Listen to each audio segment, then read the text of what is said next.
11 kultura dhe tradita nga poaqëtete usohen sot në mënyrë artistike dhe edukative në ambientet e Kolegjit Yahya Kemal, ku nxënësit prezantuan stenda të veçanta kulturore të pasura me elemente simbolike, veshje tradicionale dhe ushqime karakteristike. Çdo grup nxënësish kishte përgatitur me kujdes ushqim model për t'i ofruar një përjetim sa më të afërt vizitorëve, duke kombinuar një uri teorike me shkallëtësive praktike. Ky aktivitet, i cili tashmë është ndëruar në traditë të përvitshme të shkollës, vjen si rezultat i punës së përbashkët të nxënësve dhe mësimdhënësve të tyre, ndërsa rolin kryesor këtë vit e patën nxënësit e viteve të dyta. Pas zhvillimit të mësimit teorik në lëndën e sociologjisë mbi kulturat e ndryshme të botës, ata e zhndëruan këtë dije në një prezantim kreativ dhe inspirues, duke kthyer shkollën në një mozaik kulturor. Drejtori i Kolegjit Yahya Kemal, Yusuf Shahin, theksoi rëndësinë e këtij aktiviteti në zhvillimin e ndërgjegjësimit kulturor, tolerancës, bashkëpunimit dhe vlerave universale tek të rinjt. Bugün okulumuzda normal ders kapsamında. Sot në shkollën tonë po realizojmë me shumë entuziazëm aktivitetin Panajri i Kulturave. Në këtë panajër janë të përfaqësuara 11 shtete me stendat e tyre kulturore. Nxënësit tanë kanë mundësi të njohin nga afër kulturat e vendeve të ndryshme përmes veshjeve tradicionale, ushqimeve karakteristike, muzikës dhe prezantimeve. Ky aktivitet është realizuar gjithashtu në kuadër të lëndës mësimore të nxënësve të viteve të dyta të shkollës.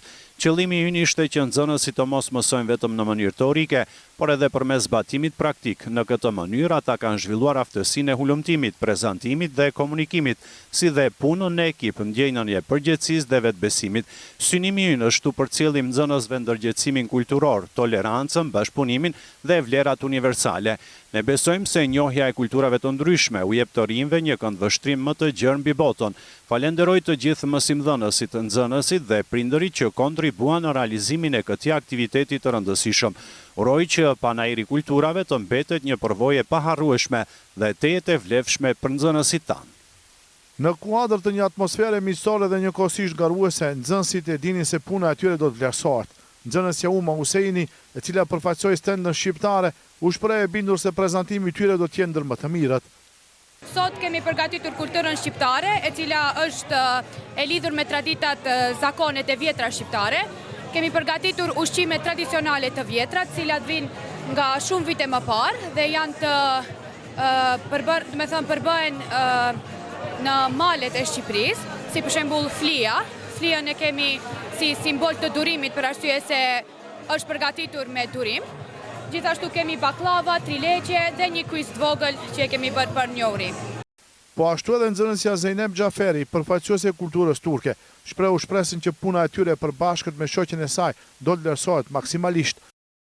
Të gjithë kanë kulturën dhe rëndësinë e vet, për atë shkak ne duheshim të tregojmë kulturën dhe domethënë rëndësinë e tyre veç e veç. Për atë shkak ne kemi realizuar një program që jashtëzakonisht e bukur në shkollën tonë, përbëhet prej 11 kulturave. Ne kemi kulturën turke, që është një kulturë mjaft e pasur me tradita e të tjerë. Përveç Shqipërisë dhe Turqisë, në Panajër u prezantuan kulturat e Italisë, Spanjës, Shteteve të Bashkuara të Amerikës, Britanisë së Madhe, Maqedonisë së Veriut dhe të tjera, duke bërë këtë aktivitet një udhëtim të vërtet ndërkulturor.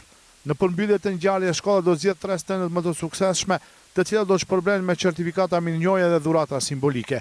Panajri i Kulturave në Kolegjin Yahya Kemal dëshmoi edhe një herë se shkolla mbetet një hapësirë ku edukimi ndërthuret me kreativitetin, bashkëpunimin dhe respektin për diverzitetin kulturor.